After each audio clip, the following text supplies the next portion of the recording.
الله الرحمن الرحيم. الحمد لله الذي نزل الفرقان على عبده ليكون للعالمين نذيرا، والصلاة والسلام على نبيه وصفيه الذي أرسله شاهدا ومبشرا ونذيرا وداعيا إلى الله بإذنه وسراجا منيرا، وعلى أهل بيته الذين أذهب الله عنهم الرجس وطهرهم تطهيرا.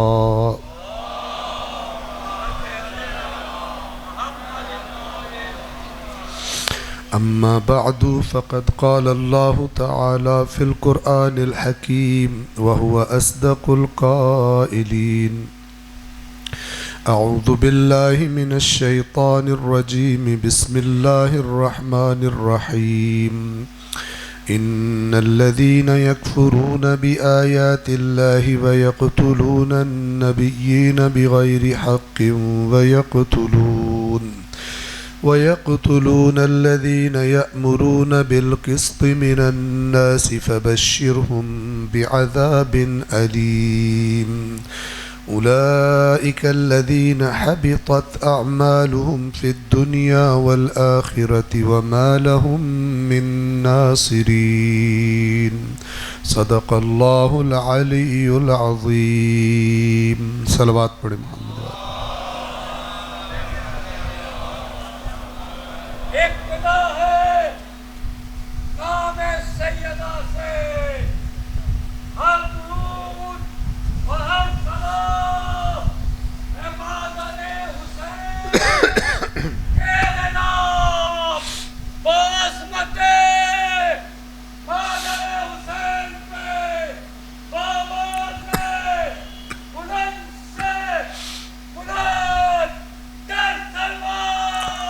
اللہم صل علی محمد وآل محمد.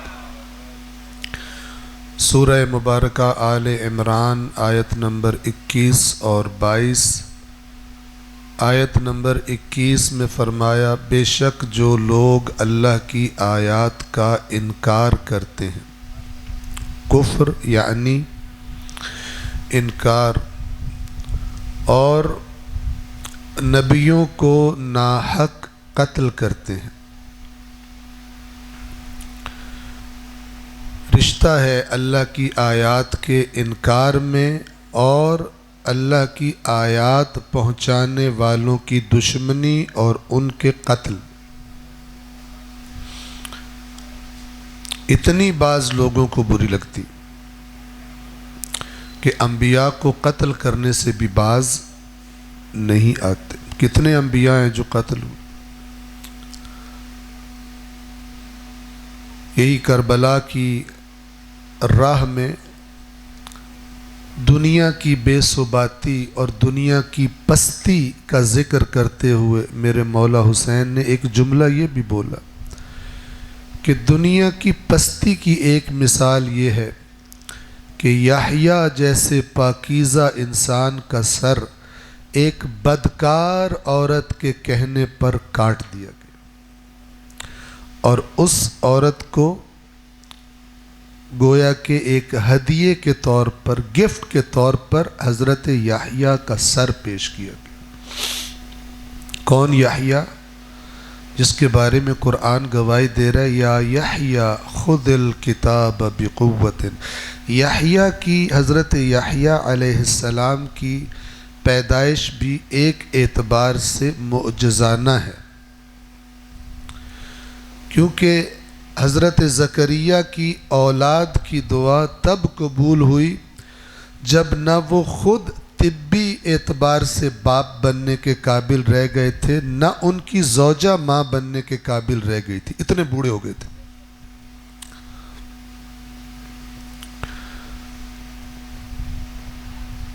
اور جب انہیں اولاد کی خوشخبری ملی تھی تو پھر خود ہی کہتے ہیں کیسے ہوگی. قال رب انا یکون لی غلام. پروردگار کیسے ہوگا مجھے بیٹا؟ وَقَدْ بَلَغَنِيَ الْكِبَرُ، مجھے تو بڑھاپے نے آ لیا، اس عمر میں تو بچہ نہیں ہوتا۔ وَكَانَتِ امْرَأَتِي عَاقِرًا، اور میری بیوی تو باجھ ہو چکی ہے۔ تو اس یحییٰ جن کی پیدائش بھی اس اعتبار سے معجزانہ ہے، ایک دو، حضرت یحییٰ صاحب کتاب نبی ہیں، فرمایا یا یحییٰ خذ الکتاب بقوت وآتیناہ الحکم صبیا، اور ہم نے کہا اے یحییٰ اس کتاب کو مضبوطی سے تھام لے، اور ہم نے اس کو اس وقت حکم عطا کر دیا تھا جب وہ بچہ تھا۔ حضرت یحییٰ صبی عربی زبان میں صاد بے اور یہ کسے کہتے ہیں؟ بچے کو۔ وَآتَيْنَاهُ الْحُكْمَ صَبِيًّا، ہم نے بچے، جب وہ بچپنے کی عمر میں تھا، بچہ تھا، ہم نے اسے یہ حکم عطا کر دیا تھا۔ تو اتنی عظمت والے یحییٰ، اس معاشرے میں اتنا مقام تھا حضرت یحییٰ کا کہ اس وقت کا بادشاہ ایک عورت پر عاشق ہو گیا، جبکہ وہ عورت اس کی محرم تھی۔ اب میرے ذہن میں نہیں ہے، تازہ میں نے مطالعہ نہیں کیا، اس کے بادشاہ جو بنا تھا اس کے باپ کی بیوی رہ چکی تھی یا جو بھی معاملہ تھا، وہ اس سے شادی نہیں کر سکتا تھا، اس پر حرام تھی، لیکن اس کے عشق میں مبتلا ہو گیا اور وہ بھی مائل ہو گئی۔ ظاہر ہے کہ بادشاہ کی بیوی بننا اور پہلے تخت کے حکومت کے مزے لے بھی چکی ہے، ملکہ رہ بھی چکی ہے اگر، تو اب دونوں کو پتہ تھا کہ ہم شادی نہیں کر سکتے۔ تو اس بدکارہ نے اس بادشاہ سے کہا کہ اگر مجھے پانا چاہتے ہو تو ایک بندہ اگر میری اور تیری شادی کے جائز ہونے کا فتویٰ دے دے تو پھر پبلک نہیں بولے گی، چپ کر جائے گی۔ کون ہے وہ بندہ جو اتنا بڑا، اتنی واضح بات میں، اتنے واضح خلاف ورزی میں شریعت کی فتویٰ دے دے، لوگ نہیں بولیں گے؟ اس عورت نے کہا یحییٰ، اگر یحییٰ کی زبان سے یہ بات تو نکلوا لے کہ میری اور تیری شادی ہو سکتی ہے تو پھر کوئی خطرہ نہیں، پھر سب چپ کر جائیں گے، چونکہ یحییٰ انتہائی پاکیزہ، انتہائی مقدس شخصیت تھا۔ تو بادشاہ نے اس سے مطالبہ کیا حضرت یحییٰ سے کہ یہ معاملہ ہے، آپ برائے مہربانی فتویٰ دیں۔ یہاں پہ تو اگر مدرسے کو تھوڑا سا چندہ بھجوا دو نا تو فتویٰ مل جاتا ہے، بلکہ بعض تو ایسے درباری ہوتے ہیں کہ فتویٰ دیتے نہیں جب تک اوپر سے آرڈر نہ آئے۔ جب بھی کوئی نئی صورتحال پیش آئے تو پہلے پوچھتے ہیں اپنے حکمرانوں سے کہ سر کیا فتویٰ دینا ہے، ہم کیسے کوآپریٹ کر سکتے ہیں آپ کے ساتھ۔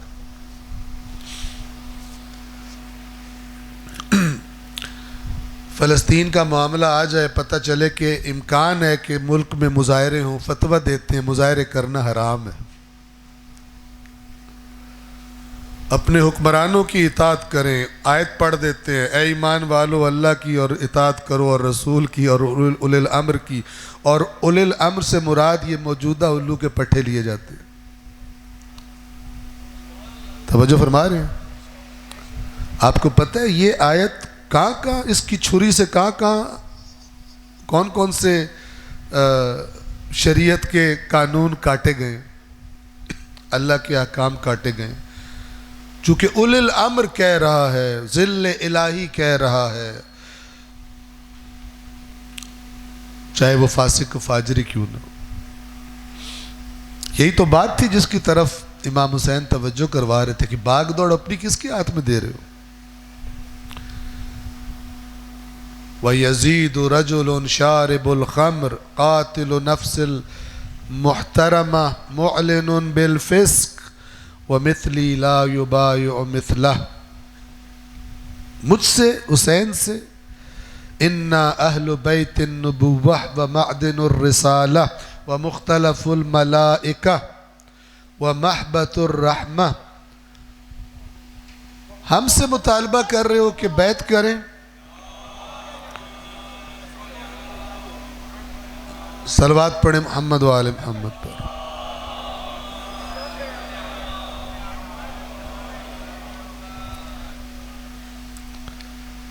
توجہ فرمائیے۔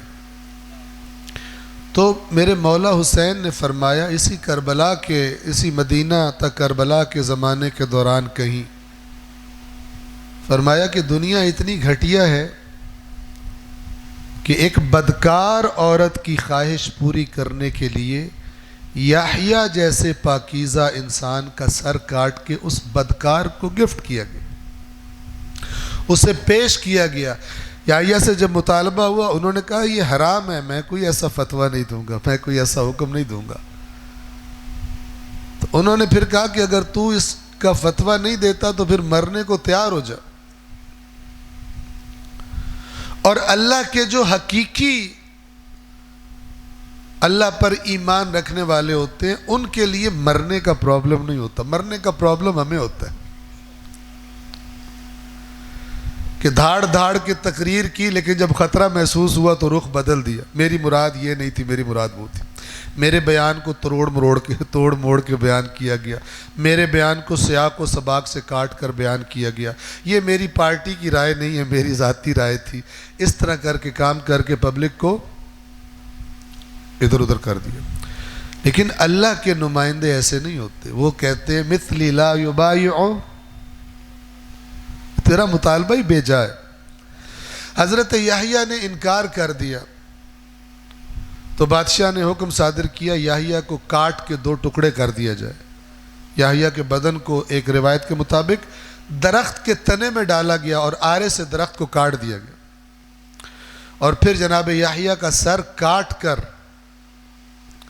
اس بدکار عورت کو یہ کہہ کر پیش کیا گیا کہ اس نے ہماری خواہش پوری نہیں کی، یہ اس کا انجام۔ تو اللہ کیا فرما رہا ہے؟ بے شک وہ لوگ جو اللہ کی آیات کا انکار کرتے اور نبیوں کو قتل کرتے۔ انکار کی ایک شکل یہی مثال ہے کہ اللہ نے جس رشتے کو کہا ہے کہ یہ تم محرم ہو، آپس میں شادی نہیں کر سکتے، یہ کہتا ہے ہم نے کرنی ہے، اور پھر اللہ کے نبی سے تقاضا کرتے ہیں کہ فتویٰ دو، وہ فتویٰ نہیں دیتا، اسے قتل کر دیتے۔ اسے اللہ نے فرمایا وَيَقْتُلُونَ النَّبِيِّينَ بِغَيْرِ حق، بغیر حق کے قتل کرتے۔ اور اس کے بعد جو اصل ہماری توجہ کا مرکز ہے، بعد از انبیاء، بعد از انبیاء وہ کون سا گروہ ہے جنہیں قتل کرنا نبیوں کے قتل کے برابر ہے، جن کی سزا اللہ نے نبیوں کے قاتلوں والی سزا یہاں پر بیان فرمائی؟ وہ کون سا گروپ ہے جن کا قتل نبیوں کے قتل کے گویا کہ جیسا قرار دیا اللہ نے اس آیت میں؟ وہ گروہ ہے معاشرے میں عدل اور انصاف کا پرچم بلند کرنے والا، ظلم اور تجاوز اور زیادتی کے خلاف اٹھ کے کھڑا ہونے والا گروہ۔ یہ قرآن ہے۔ کچھ لوگ کہتے ہیں یہ ہم نے چپ ہی رہنا ہے، ہم نے صرف انتظار ہی کرنا ہے، سارا کام جو ہے وہ مولا آ کر کریں گے،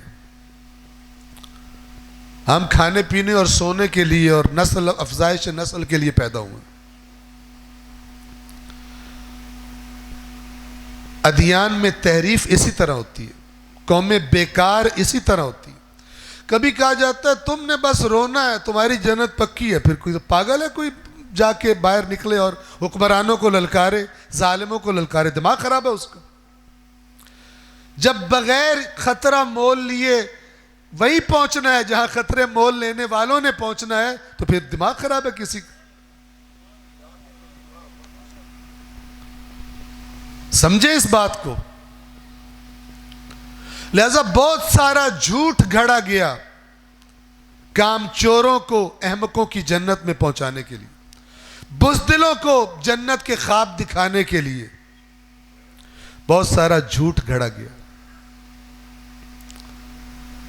جو اللہ کا دین بتانے والے تھے انہوں نے اپنی ذمہ داری ادا کی اور کہا دیکھو خبردار، ہمارے نام پر ہماری زندگیوں میں بھی جھوٹ بولا جا رہا ہے اور ہماری زندگیوں کے بعد بھی ہمارے نام پہ جھوٹ بولیں گے، ایسے میں تم اللہ کی کتاب کو دیکھنا۔ اصول کافی میں روایت ہے، کتاب فضل القرآن میں لمبی حدیث ہے، اس کا ایک جملہ یہ، اللہ کے نبی رہنمائی فرما رہے ہیں اپنے اصحاب کی، اور اس میں فرماتے ہیں وَإِذَا الْتَبَسَتْ عَلَيْكُمُ الْفِتَنِ، جب فتنے گمراہیاں یہ تمہیں ڈھانپ لیں، التبست جیسے لباس انسان کو ڈھانپ لیتا ہے، اِذَا الْتَبَسَتْ عَلَيْكُمُ الْفِتَنِ كَقِطَعِ اللَّيْلِ الْمُظْلِمِ، جیسے ایک اندھیری رات کے اندھیرے ڈھانپ لیتے ہر چیز کو، کچھ دکھائی نہیں دیتا، کچھ سجھائی نہیں دیتا، جب اتنے فتنے تمہیں گھیر لیں فَعَلَيْكُمْ بِالْقُرْآنِ، تو تم قرآن کے دامن کو تھام لینا۔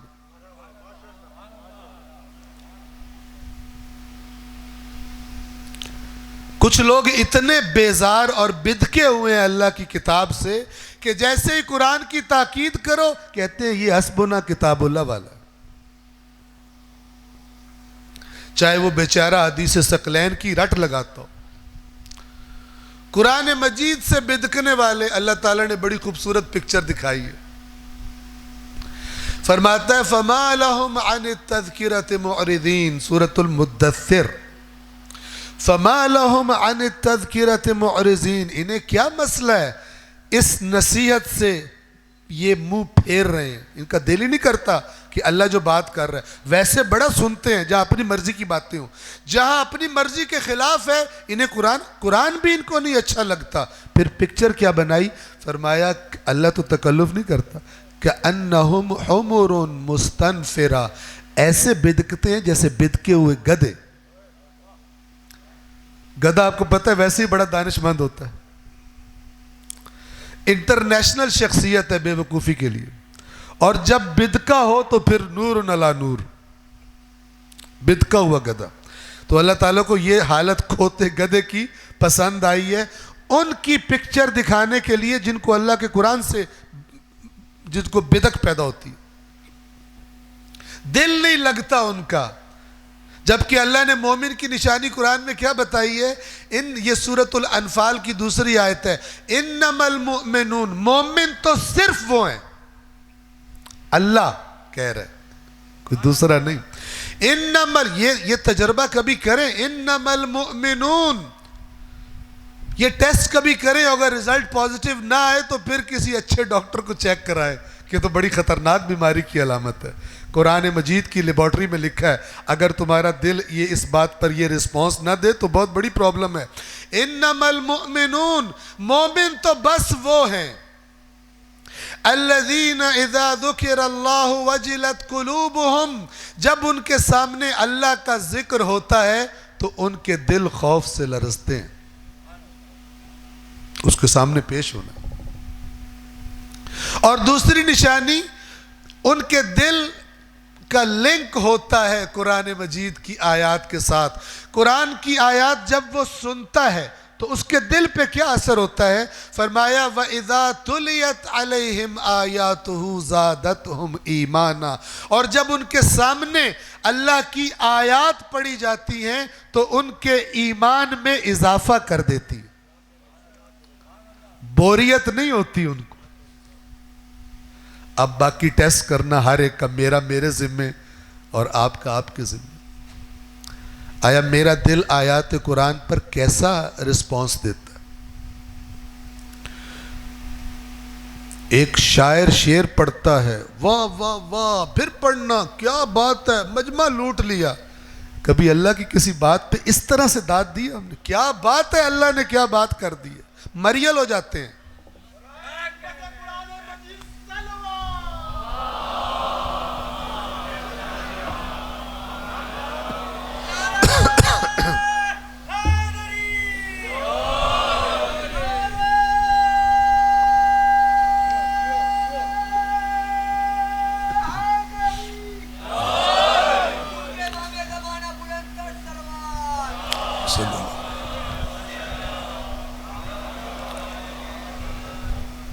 اگر اللہ کہہ رہے مومن تو صرف یہ لوگ ہیں جن کے دل یہ رسپانس دیتے ہیں آیات قرآن کو، تو آپ کے خیال میں اہل بیت اطہار آ کر اللہ کی بات کو سائیڈ پہ کر کے کہیں گے یہ نہ بھی ہو ہم تمہیں کچھ اور چیزیں بتا رہے ہیں اس سے مومن بن جاؤ گے؟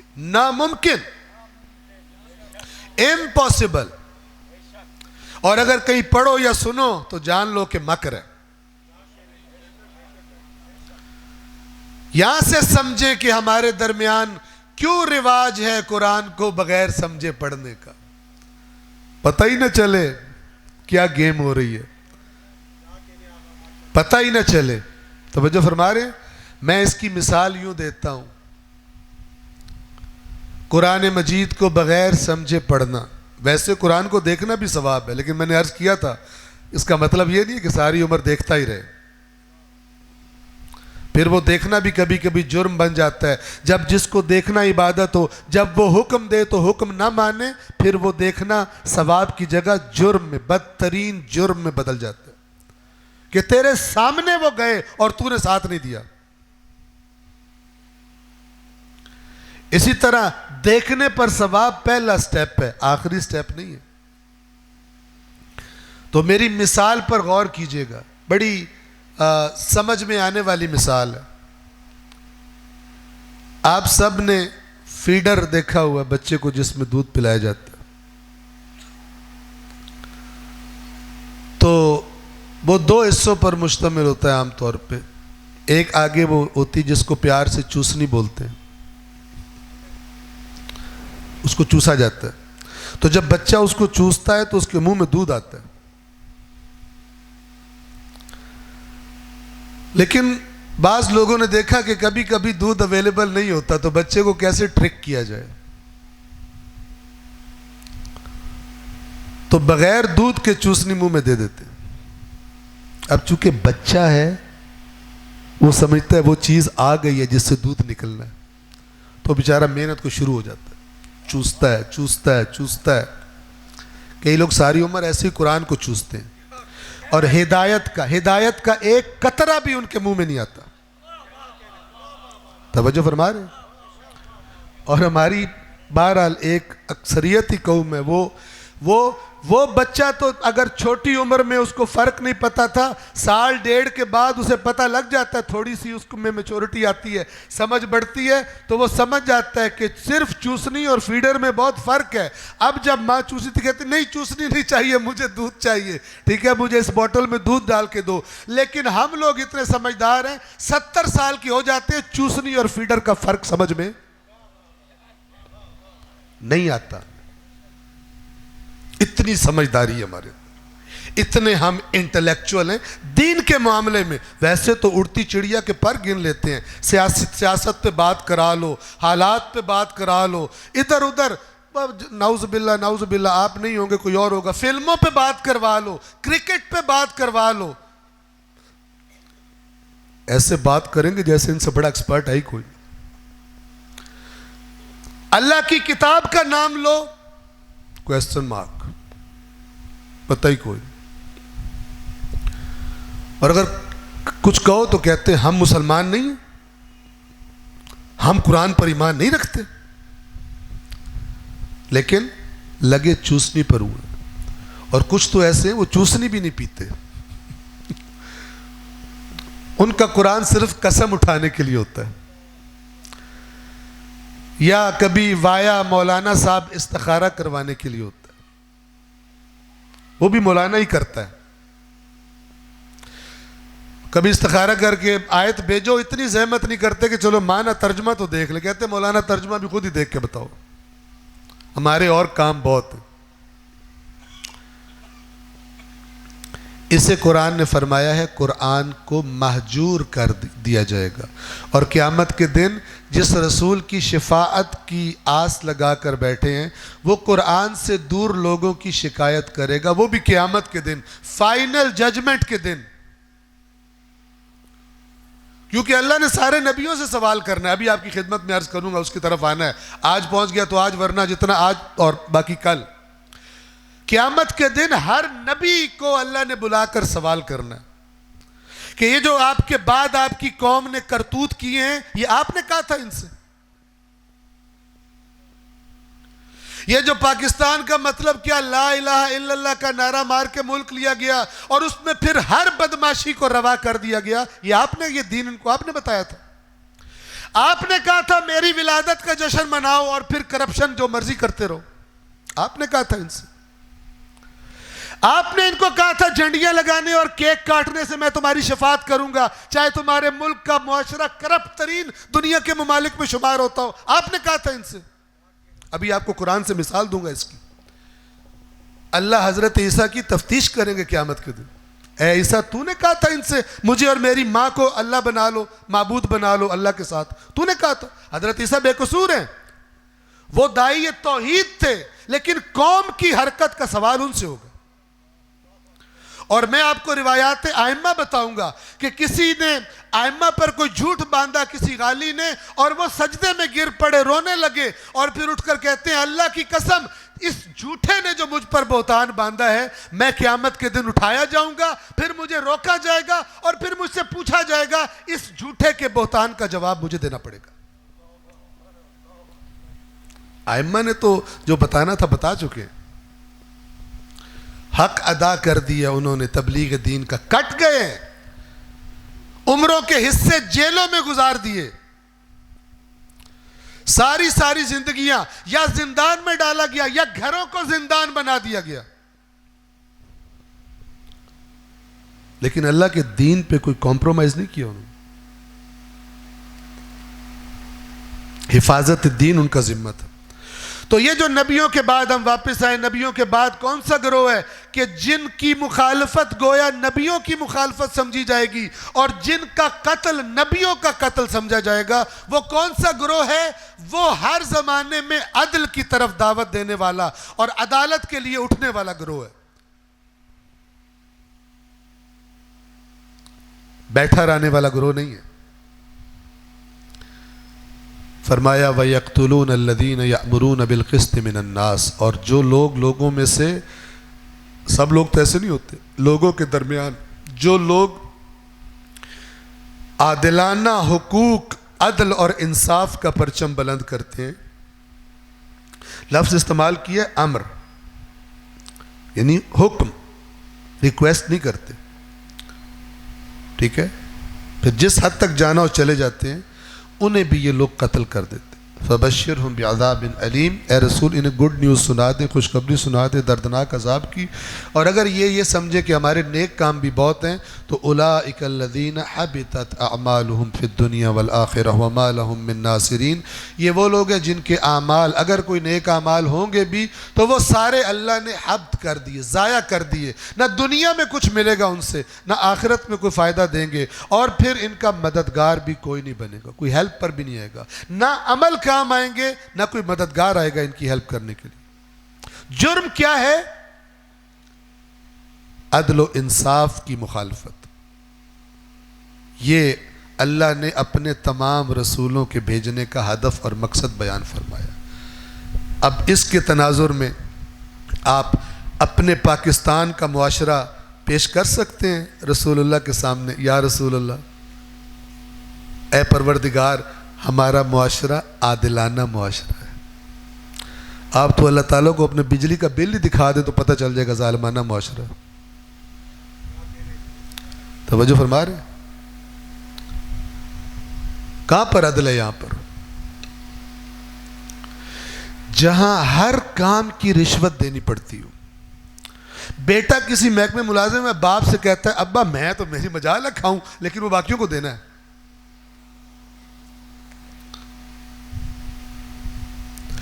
جس محکمے میں جو رشوت خور، اور امت کا اتفاق ہے، کسی بھی مسلک کا ہو، یہ اس پر اتفاق ہے ان کا، کھانے کے بغیر کام نہیں چلتا۔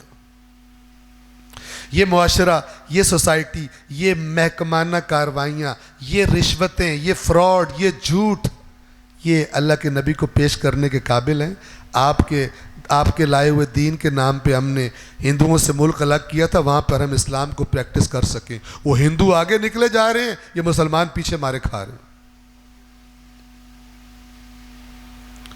وہ ہندوؤں کے ملک کا جو سربراہ ہے وہ جاتا ہے باہر، پتہ نہیں کتنے بڑی بڑی اچیومنٹس کر کے آتا ہے اپنے ملک کے لیے، ہمارے جاتے ہیں تلوے چاٹ کے، بھیک مانگ کے اور بھاری سود پہ قرضے لے کے واپس آ جاتے ہیں، اور پھر ان قرضوں کے سود کے لیے اپنی عوام کی چمڑی اتارتے ہیں۔ ہے سارے عاشق رسول اللہ۔ 12 ربیع الاول پہ مبارکبادیں بھی بڑی دیتے ہیں، اسمبلی میں بھی قرارداد پاس ہوتی ہے رسول اللہ کے لیے، مثلا صدر مملکت، پرائم منسٹر صاحب، فلان، اللہ کے نبی نے ہمیں یہ سکھایا ہے۔ لانتیو، ملک کو دیکھو کیا کیا تم نے۔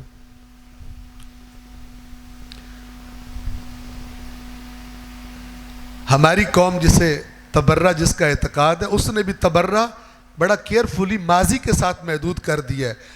آج تبرہ کر کے دیکھیں نا، پھر مزہ آئے گا۔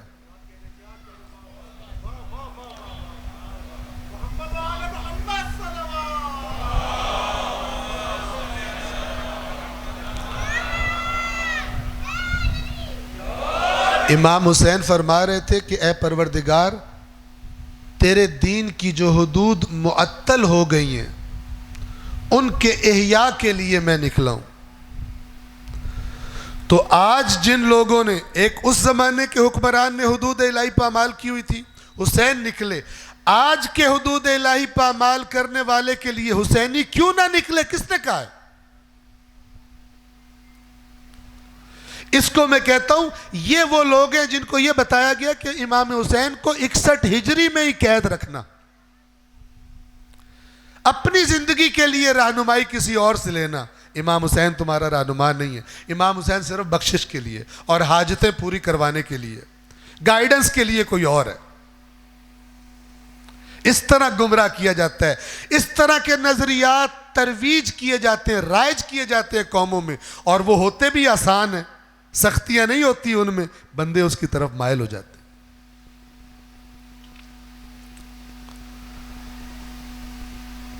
ایک صلوات پڑھ دیں محمد و آل محمد۔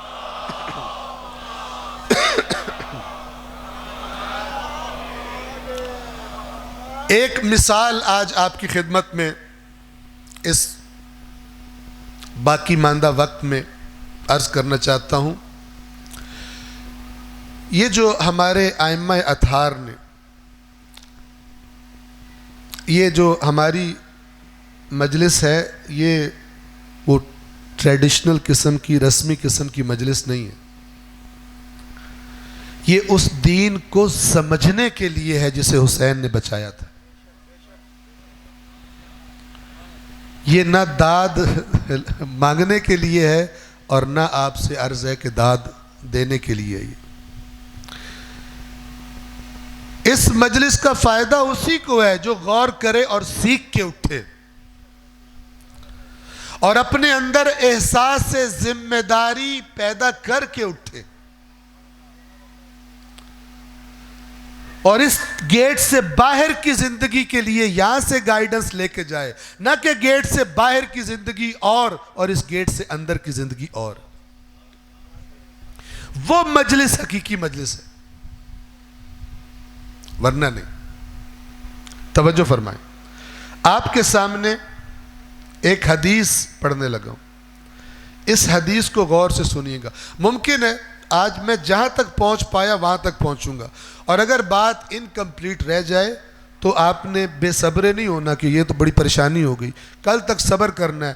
ان اللہ مع الصابرین، اللہ صبر کرنے والوں کے ساتھ ہے، کیونکہ جو بات عام طور پہ نہیں کی جاتی، ہوتی امپورٹنٹ ہے لیکن عام طور پہ نہیں کی جاتی، تو اس کو سمجھانے کے لیے تھوڑا وقت چاہیے ہوتا ہے، تھوڑی بات کے لیے ایگزامپلس چاہیے ہوتی ہیں، مثالیں چاہیے ہوتی ہیں، تو اس میں تھوڑا ٹائم لگتا ہے۔ اگر آج کا ٹائم اس کی اجازت نہ دے تو باقی حصہ ہم کل کمپلیٹ کریں گے۔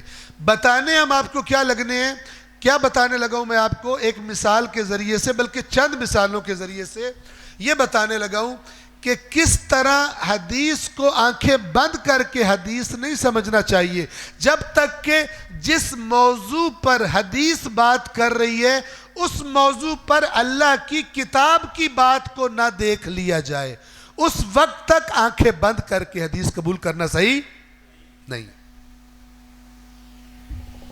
ذرا مجھے بتائیے گا، آپ نے جو تقریریں سنی ہیں، سنتے ہیں، جب آپ کو حدیث بتائی جاتی ہے، بتایا جاتا ہے کہ اس حدیث میں جو موضوع بتایا جا رہا ہے اللہ نے قرآن میں بھی وہ ڈسکس کیا اور قرآن میں اللہ نے یہ بات کی ہے، کبھی ایسا کمپیریزن ہوتا ہے؟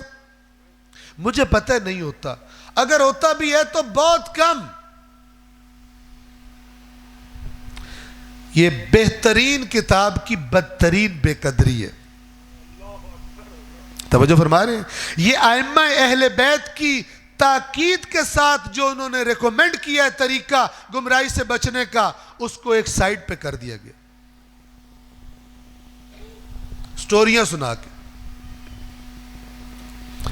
تو جب حدیث کوئی ہمارے سامنے ہے، چاہے ہم کسی کتاب میں خود پڑھ رہے ہوں اور چاہے ہم کسی سے مولانا سے کسی خطیب سے سن رہے ہوں،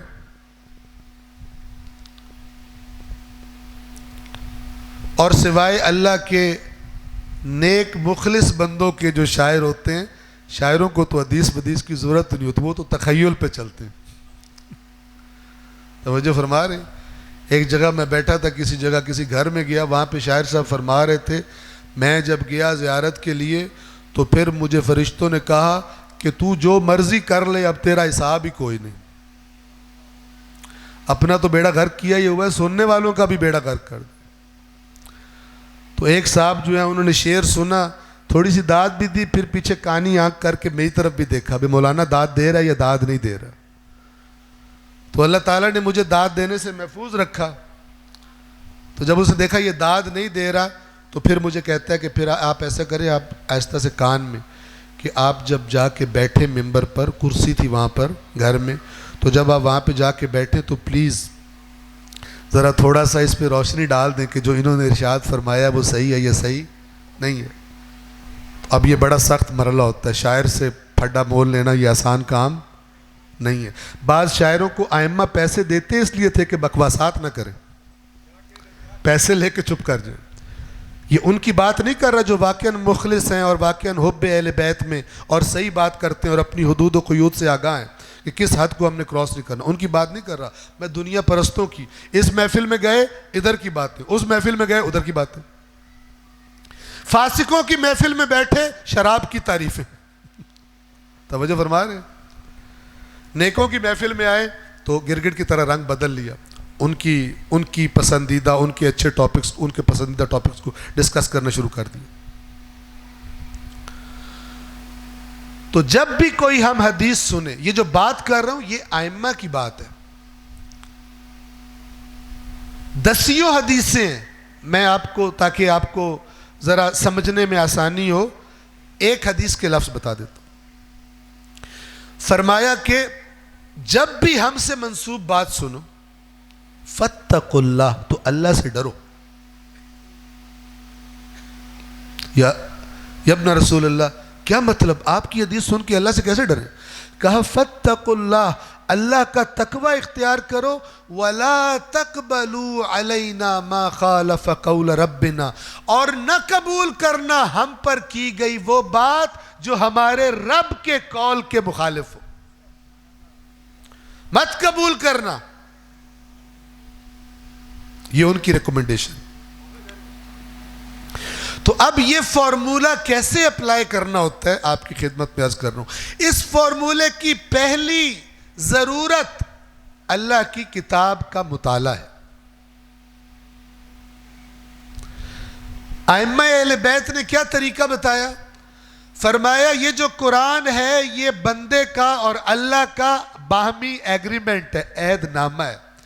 اللہ نے بتایا ہے میرے تم سے یہ مطالبے ہیں، اگر پورے کرو گے تو انعام دوں گا اور اگر پورے نہیں کرو گے تو سزا دوں گا۔ اللہ نے جو تم سے مطالبے کیے ہیں وہ اس قرآن میں لکھے ہوئے ہیں۔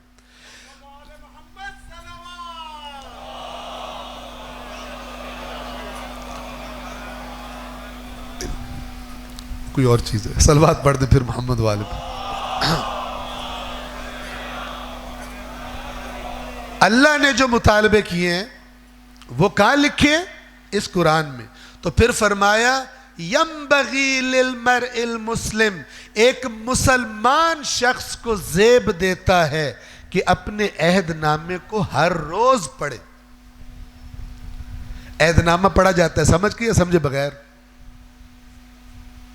جی آپ اپنی فرض کریں آپ کے پاس جناب بڑی مہنگی کوئی پراپرٹی ہو، آپ اسے سیل کرنے جا رہے ہیں، تو ایک ایگریمنٹ لکھا جائے جس میں لکھا ہو کہ جناب پہلے بیانہ کتنا ہوگا اور مثلاً اتنے اماؤنٹ کی قسط کب دے گا، پھر دوسری قسط زمین ٹرانسفر کب کرنی ہے۔ جب ایگریمنٹ لکھا کر آپ کے سامنے لایا جائے، پراپرٹی آپ کی ایسی ہو کہ آپ کا سارا کرتا دھرتا وہی ہو، یعنی آپ کے سارا جمع پونجی وہی ہو، آپ ایگریمنٹ سامنے لائیں، پتہ چلے چائنیز زبان میں لکھا ہوا ہے، تو کیا کریں گے؟ چوم کے دستخط کر دیں گے۔ کوئی بہت بڑا احمق ہوگا جو یہ کام کرے گا، پتہ نہیں انہوں نے کیا لکھ دیا اور لکھنے والوں نے۔ پاکستان میں تو پولیس بھی پیسے لے لوا کہ وہ بدل دیتی ہے، ضمنیاں بدل دیتی ہے کہ جو رشوت دے دے ملزم اس کے بارے میں ایسی جگہ قانونی شکیں پیدا کر دیتے ہیں نرمیاں کہ بعد میں عدالت میں نکل جائے وہ۔ تو آپ کی ساری جمع پونجی کا سودا ہے اور آپ کے سامنے چینی زبان میں ایگریمنٹ لکھ کر لایا گیا ہے، تو آپ کیا کریں گے؟ وہ تو قطعاً نہیں کریں گے جو قرآن کے ساتھ کرتے ہیں، وہ تو قطعاً نہیں کریں گے۔ آپ کہیں گے میری پوری زندگی کا دار و مدار، میں تو لٹ جاؤں گا اگر مجھے پتہ نہ چلا اس کے اندر کیا لکھا ہوا۔ تو 40-50 سالہ زندگی کے لٹ جانے پر اتنی احتیاط ہے، اور ابدی زندگی کے بارے میں کوئی احتیاط نہیں۔ وہ ایگریمنٹ جو اللہ اور بندے کے درمیان اس ابدی زندگی کے بارے میں ہے کہ اس زندگی کو تم نے کیسے گزارنا ہے تاکہ میں تمہاری ابدی زندگی کو جنت بنا دوں، پرواہی کوئی نہیں، پرواہی کوئی، ہرگز یہ عقل مندی نہیں ہے۔ تو ائمہ کے اس فارمولے کو اپلائی کرنے کے لیے ضروری ہے کہ مجھے قرآن مجید کی آیات سے آشنائی ہو، اور یہ میں وہ بات کر رہا ہوں جس پر مجھے کئی دفعہ میری تفتیش بھی ہو چکی ہے، ابھی جو بات کر رہا ہوں، اور وہ یہ کہ میں آپ سے نہیں کہہ رہا کہ آپ ابتدائی طور پر جائیں بڑی بڑی تفسیریں اٹھا کے پڑھنا شروع کریں، تھک کے آپ چھوڑ دیں گے۔ آپ اللہ کی کتاب پڑھیں، اور پہلے سٹیپ کے طور پر آپ ایک ٹارگٹ بنائیں کہ میں نے آہستہ آہستہ آیات قرآن کو پڑھنا ہے، کوئی جگہ نہیں بھی سمجھ آئی کوئی بات نہیں، مارک کر لیں، روک کے رکھ لیں، آگے چلتے جائیں، دیکھیں کتنا حصہ قرآن کا سمجھ آتا ہے۔ ٹھیک ہے، ایک دفعہ ختم کر لیا، دوبارہ شروع کریں، ایک دفعہ، دو دفعہ، تین دفعہ۔ ائمہ نے فرمایا ہر روز ہمارے ماننے والے اللہ کی کتاب کو پڑھتے ہیں۔ اس ائمہ کی ریکومنڈیشن پر اگر آپ عمل کریں، اپنے اس بچے کو جس کو اردو پڑھنی آ گئی ہے اس کو شروع کروا دیں، اس کی زندگی میں روٹین بنا دیں، ادھر آپ کا بچہ میٹرک کرے گا، ادھر کئی عالموں سے اچھا قرآن اس کو آتا ہوگا۔ اتنی قرآن کی باتیں کئی یہاں بیٹھنے والوں کو نہیں یاد ہوں گی جتنی آپ کے بچے کو یاد ہوں گی، گارنٹی دے رہا ہوں آپ کو۔ شرط یہ ہے کہ ائمہ کی ریکومنڈیشن پہ عمل کریں، نہیں کرتے، ناراض نہیں ہونا آپ نے۔ ہماری زندگیاں ہمارے سامنے، ہمارا معاشرہ ہمارے سامنے ہے، کیا ہوتا ہے اور کیا نہیں ہوتا ہمیں اچھی طرح پتہ ہے، اور اس کام کے بغیر بھول جائیے کہ کوئی قیامت کے دن آپ کو حدیث ثقلین کا ماننے والا شمار کرے گا۔ حدیث ثقلین میں بھی پہلے نام کس کا آتا ہے؟ انی تارک فیکم الثقلین، پہلے کیا لفظ آتا ہے؟ کتاب اللہ۔ تو جیسے شہروں کے بعض دفعہ بائی پاس بنا دیتے ہیں نا کہ اندر گھسیں گے تو رولا پڑ جائے گا، ٹریفک میں پھنس نہ جائیں، تو ان کو لگتا ہے قرآن کی ٹریفک خطرناک ہے، بائی پاس کر کے کہتے ہیں کہ سیدھے اہل بیت پہ چلے جائیں۔ قرآن کے بغیر اہل بیت تک نہیں پہنچا جا سکتا۔ یہ دونوں زندگی میں ہونے چاہیے، پوری شد و مد کے ساتھ، پوری آب و تاب کے ساتھ، تب حدیث ثقلین ہماری زندگیوں میں، ورنہ نہیں۔ تو جب آپ کے گھر میں یہ ماحول بن جائے کہ قرآن مجید روٹین میں مطالعہ اردو میں، عربی ترک کرنا ہرگز مراد نہیں ہے، عربی پڑھنے کی ضرورت ہے، اہمیت ہے، حتماً پڑھی جائے۔ اور مجھے کئی افراد ایسے ملتے ہیں جب دل میں قرآن پڑھنے کا شوق پڑ جاتا ہے نا، پھر آٹومیٹیکلی ان کا دل کرتا ہے عربی بھی آئے۔ ظاہر ہے جب کسی چیز کا شوق پڑتا ہے، ادھر تو لوگ باہر کی نوکری کے لیے انگریزی کی کلاسیں لے رہے ہوتے ہیں کہ نہیں لیتے، بلکہ یہاں کراچی کے ایک اسکول کی ایک دفعہ ایک پرنسپل نے مجھے بتایا کہ پیرنٹس نے ڈیمانڈ کی ہے کہ ہمارے بچوں کے لیے چائنیز زبان کی کلاسیں بھی رکھیں. دور اندیشی ہے نا، چائنا اس وقت بڑا یہ سی پیک کا شور زیادہ مچا ہوا تھا اور بڑا کام ہو رہا تھا، تو والدین اتنے مخلص ہوتے ہیں بچوں کے کہ انہوں نے کہا کہ ہمارے بچوں کو آپ تھوڑی تھوڑی چائنیز بھی سکھائیں. کیوں بھلا؟ اس لیے کہ اسے اگر چائنا والے آ گئے، چونکہ بڑا پروپیگنڈا تھا اس وقت کہ ابھی نوکریاں انہیں کو ملیں گی جو چائنیز کمپنی آئیں گی، تو یہ ہوگا تو وہ ہوگا، تو بچوں کو چائنیز پتہ لگ جائے تاکہ اچھی نوکریاں وہاں پر مل جائیں. تو میں نے اس پرنسپل سے کہا کہ آپ ضرور شروع کریں، لیکن ایک میری طرف سے ایڈیشن کر لیں. آپ پیرنٹس سے کہیں ہم آپ کی سجیشن کو مان رہے ہیں، لیکن ایک شرط کے ساتھ کہ 5 دن اگر اسکول لگتا ہے، 4 دن چائنیز ہوگی، 1 دن عربی ہوگی. اور ری ایکشن دیکھیں پھر ان کا، کہیں گے پہلے ہی بچوں پہ اتنا بوجھ ہے، اوپر سے عربی کا بوجھ بھی ڈال رہے ہیں، ہے کہ نہیں؟ اللہ کی کتاب اس زبان کے بارے میں یہ. بہرحال جس کے دل میں شوق پڑے گا عربی کا اور اس کا قرآن مجید پڑھنے کا، اس کے دل میں خود بخود یہ شوق بھی پڑے گا کہ اگر ہو سکے تو میں عربی بھی سیکھوں. کتنے جن لوگوں نے قرآن پڑھنا شروع کیا اور جب بھی ملاقات ہوتی ہے یا رابطہ ہوتا ہے کہتے ہیں کہ کوئی کورس ایسا بنائے نا آسان سا، ہمیں عربی بھی آ جائے، بہت مزہ آئے گا.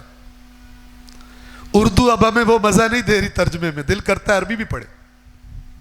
شوق کی بات، توجہ فرما رہے ہیں. صلوات پڑھ دے محمد والے.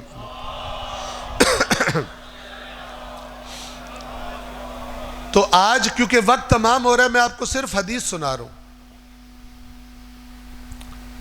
جو حدیث ممکن ہے آپ نے بھی دیکھی ہو. یہ جو پوسٹ میرے سامنے یہ پاکستان کے ایک مدرسے سے شیئر کی گئی ہے، کوئی ایویں نامعلوم افراد نے شیئر نہیں کی. توجہ فرما رہے ہیں. تو اس کی ہیڈنگ یہ دی ہے انہوں نے حدیث بیان کرنے سے، حدیث لکھنے سے پہلے اوپر جو ہیڈنگ دی ہے وہ یہ دی ہے: انبیاء کے ہمراہ، یعنی انبیاء کے ساتھ قیامت کے دن انبیاء کے ہمراہ بغیر حساب کتاب کے جنت میں جانے والے. یہ ہیڈنگ ہے. کتنی اٹریکٹیو ہے، بندے کا دل کرے بھائی یہ والا کام کرو تو حساب کتاب ہی نہیں ہوگا. کس نے کہا ہے؟ توجہ فرمائیں. نیچے لکھا ہے حضرت محمد مصطفیٰ صلی اللہ علیہ وآلہ وسلم نے فرمایا: بے شک طالب علم، نمبر 1 کون؟ طالب علم.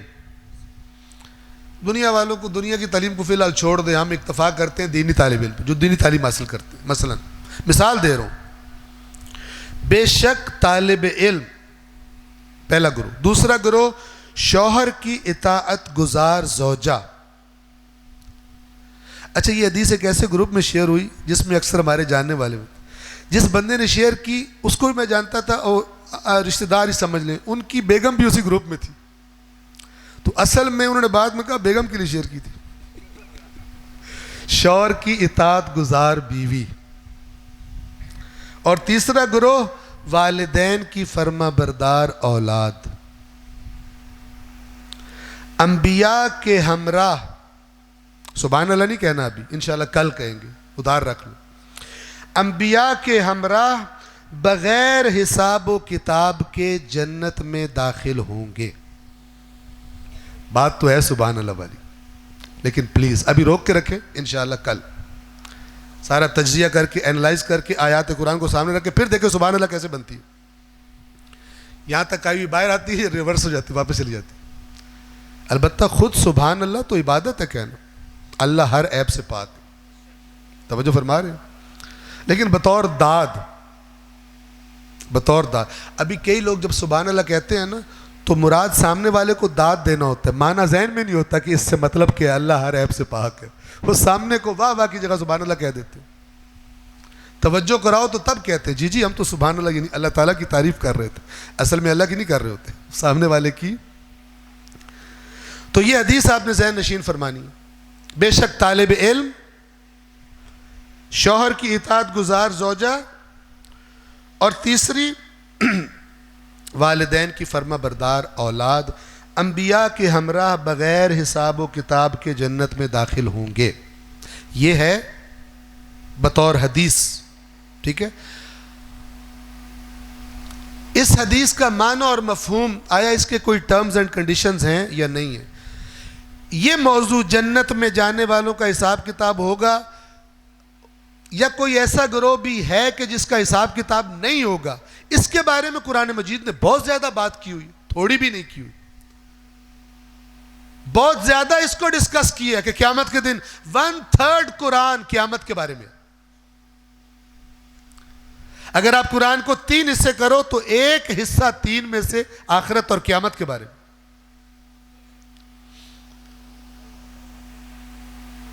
تو آیا قرآن نے کوئی ایسا گروہ بتایا کہ جس کا کوئی حساب نہیں، حتیٰ نبیوں کو؟ تو یہ آپ کی خدمت میں انشاءاللہ تعالی ہم کل بیان کریں گے، اس بیان کو آگے بڑھائیں گے. آج کے لیے یہیں پر بات کو ہم روکتے ہیں. صلوات پڑھ دیں.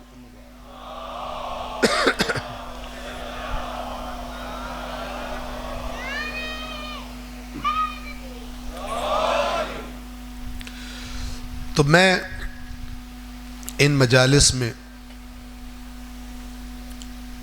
معمولاً آپ قرآن اور اہل بیت میں سے معمولاً قرآن کی مظلومیت اور قرآن کے مصائب نہیں سنتے.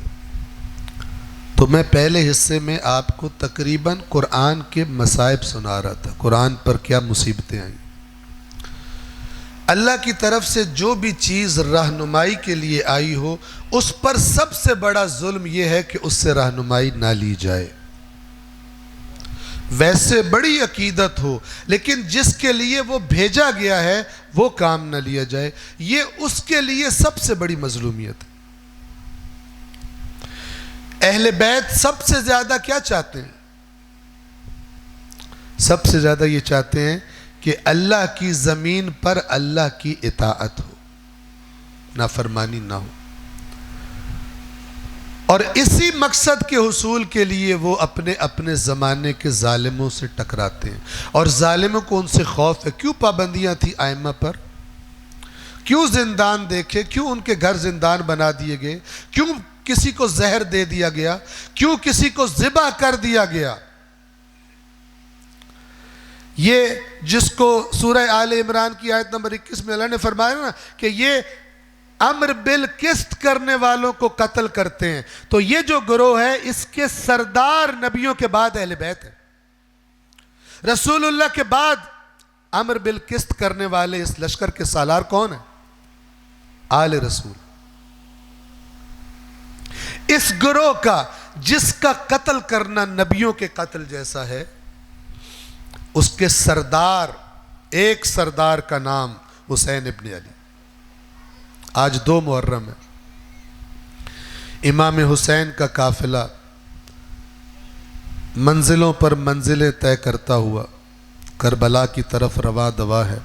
راستے میں کئی لوگوں سے ملاقاتیں ہو رہی ہیں اور حسین ابن علی اپنے ساتھ آنے کی دعوت دے رہے ہیں. آپ محرم میں بھی یوں ہی سمجھا کرو ایک دفعہ پھر چانس ملا ہے، حسین ابن علی دعوت دینے آئے ہیں کہ میرے ساتھ چلو، میرے ساتھ چلنے والا کامیاب ہے. زمانے کی کوئی قید نہیں ہے، علاقے کی کوئی قید نہیں ہے. زمانے اور علاقوں کی قید سے آزاد ہے کربلا، آزاد ہے حسینیت. اور جو یہ نہیں سمجھتے وہ یا نادانستگی میں یا خدا نخواستہ کسی اور وجہ سے امام حسین کو مقید اور قیدی بنانا چاہتے ہیں، ایک خاص زمانے کا اور ایک خاص سرزمین کا، اور اس کے باہر ان کے اثرات کو نہیں آتے دیکھنا چاہتے. ایک مقام پر امام نے قیام کیا، جناب زہیر ابن کین وہیں پر قیام پذیر ہے. کوئی ارادہ نہیں، کوئی خبر ہی نہیں. حسین ابن علی نے پیغام بھیجا، کوئی شخص گیا اور جا کر اس خیمے کے پاس جو زہیر کا خیمہ تھا دیکھا وہاں پر لوگ کھانا کھا رہے ہیں. زہیر بھی انہی میں موجود تھے. اس نے سوال کیا سلام کرنے کے بعد کہ آپ لوگوں میں سے زہیر ابن کین کون ہے؟ زہیر نے سنا، کہا میں ہوں، کیا کام ہے؟ تو کہنے لگا تجھے حسین ابن علی یاد کر رہے ہیں. حسین ابن علی تجھ سے ملاقات کے خواہش مند ہے۔ آپ کو پتہ ہے پہلا جملہ جو زہیر کے منہ سے نکلا وہ کوئی اچھا جملہ نہیں تھا۔ کہنے لگا مجھے حسین سے کیا کام، حسین مجھ سے کیوں ملنا چاہتے ہیں؟ اچھی زوجہ بعض اوقات ایسی جگہوں پہ کام آتی ہے۔ زہیر کی بیوی مومنہ تھی، اپنے شوہر کے منہ سے یہ جملہ سنا، کہنے لگی زہیر یہ تم نے کیسے کہہ دیا کہ میں نے حسین ابن علی سے نہیں ملنا، یہ کیا جملہ بولا ہے؟ جاؤ زہرا کے لال کی دعوت پر لبیک کہو۔ اب بیوی کے کہنے کے بعد زہیر اٹھا، گیا امام حسین سے ملاقات کے لیے۔ راوی بیان کرتا ہے اس خیمے میں داخل ہو گیا جس میں حسین ابن علی تنہا اس کا انتظار کر رہے تھے۔ خیمے میں کیا باتیں ہوئیں کچھ نہیں معلوم، لیکن جب خیمے سے زہیر باہر نکلے چہرہ خوشی سے تمتما رہا تھا، چہرے کے تاثرات بدلے ہوئے تھے۔ خوشی کے ساتھ آئے اور اپنے گھر والوں اور ساتھیوں سے کہا تم نے جہاں جانا ہے چلے جاؤ، میری منزل تبدیل ہو گئی ہے، پہلے میری منزل کوئی اور تھی، اب میری منزل وہی ہے جو حسین ابن علی کی منزل ہے۔ کتنا خوش نصیب ہے زہیر، حسین نے دعوت دی، لبیک کہہ دیا۔ ایک اور سے امام حسین نے کہا اسی طرح دعوت دی، کہتا ہے میں تو نہیں جا سکتا، آپ میرا گھوڑا اور تلوار ہدیہ لے لیں۔ کچھ لوگ ایسے ہوتے ہیں کہ کچھ دوسری چیز دے کر اپنی جان بچانا چاہتے ہیں، یہ ان کی مثال۔ امام حسین نے گویا اس سے یہ فرمایا کہ میں تیری نجات مانگ رہا ہوں، تیرے گھوڑے اور تلوار کی نجات کے لیے مجھے نہیں بھیجا گیا، تیری ہدایت چاہتا ہوں۔ نہیں گیا ساتھ۔ بہرحال ایسے کئی واقعات ہیں۔ پہنچ گیا حسین ابن علی کا قافلہ کربلا میں۔ امام حسین جس گھوڑے پر سوار ہیں، مقاتل بیان کرتے ہیں چلتے چلتے ایک سرزمین پر جب پہنچے تو حسین کی سواری رک گئی۔ حسین نے چلانا چاہا، نہیں چلا، گھوڑا تبدیل کیا، دوسرا بھی نہیں چلا۔ روایت کہتی ہے کہ 7 دفعہ گھوڑا تبدیل کیا، جب 7ویں دفعہ بھی 7واں گھوڑا بھی نہ چلا تو حسین نے فرمایا یہ جو سامنے آبادی ہے یہاں سے کسی کو بلاؤ۔ لوگوں کو بلایا گیا، امام نے سوال کیا مجھے بتاؤ اس سرزمین کا کیا نام ہے؟ ایک شخص نے جواب دیا مولا اس کا نام غازریہ ہے۔ فرمایا کوئی اور نام؟ کسی نے کہا نینوا ہے۔ فرمایا کوئی اور نام؟ کسی نے کہا شت الفرات بھی کہتے ہیں۔ کہا کوئی اور نام؟ ایک بوڑھا شخص بولا، کہنے لگا مولا اس کا ایک نام کربلا ہے۔ کربلا کا نام آیا عزادارو۔ حسین ابن علی کو اپنے نانا کی دی ہوئی خبر یاد آ گئی۔ فرمایا اعوذ باللہ من کرب و بلا، اے اللہ تیری پناہ میں آتا ہوں کرب و بلا سے۔ انا اللہ و انا الیہ راجعون۔ کلمہ استرجاع زبان پر جاری کیا، اپنے اصحاب کو حکم دیا، فرمایا یہ وہ سرزمین ہے جہاں پر ہم سواریوں سے اتریں گے، یہ وہ سرزمین ہے جہاں پر ہمارے خیمے لگیں گے، یہی ہمارے بچوں کو ذبح کیا جائے گا، یہی ہماری قبریں بنے گی، یہی نبیوں کی بیٹیوں کو اسیر بنایا جائے گا۔ یہ وہ خبر بتا رہا ہوں جو میرے جد رسول اللہ نے مجھے دی ہے۔ حکم ملا حضرت عباس کو، خیمے لگنے شروع ہوئے، بیبیوں نے خیموں سے اترنا شروع کیا۔ ایک بی بی جس کا نام زینب عالیہ ہے جب سواری سے اترنے لگی، شہزادے بنو ہاشم کے آ گئے، ہمارے قدموں پر قدم رکھ کے علی کی بیٹی زمین پر اترے۔ یہ سب اتارنے والے تھے، لیکن چند دن گزرے، کربلا کی صورتحال بدل گئی۔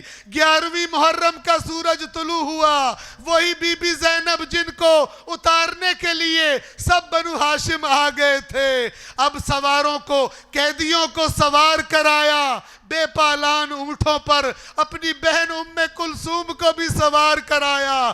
اب جو دیکھا تو علی کی بیٹی تنہا رہ گئی، تو عزاداروں یاد آیا ہوگا کہ جب سوار ہونا ہوتا تھا، جب اترنا ہوتا تھا، کہیں سے عباس آتے تھے، کہیں سے اکبر آتے تھے، کہیں سے قاسم آتے تھے اور کہتے تھے ہمارے زانو پر پاؤں رکھیے اور علی کی بیٹی زمین پر اتریے۔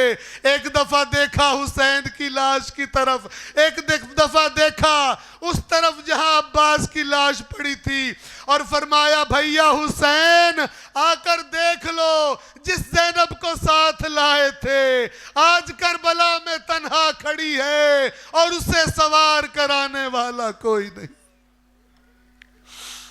الا لعنت اللہ علی القوم الظالمین وسيعلم الذين ظلموا أي منقلب ينقلبون۔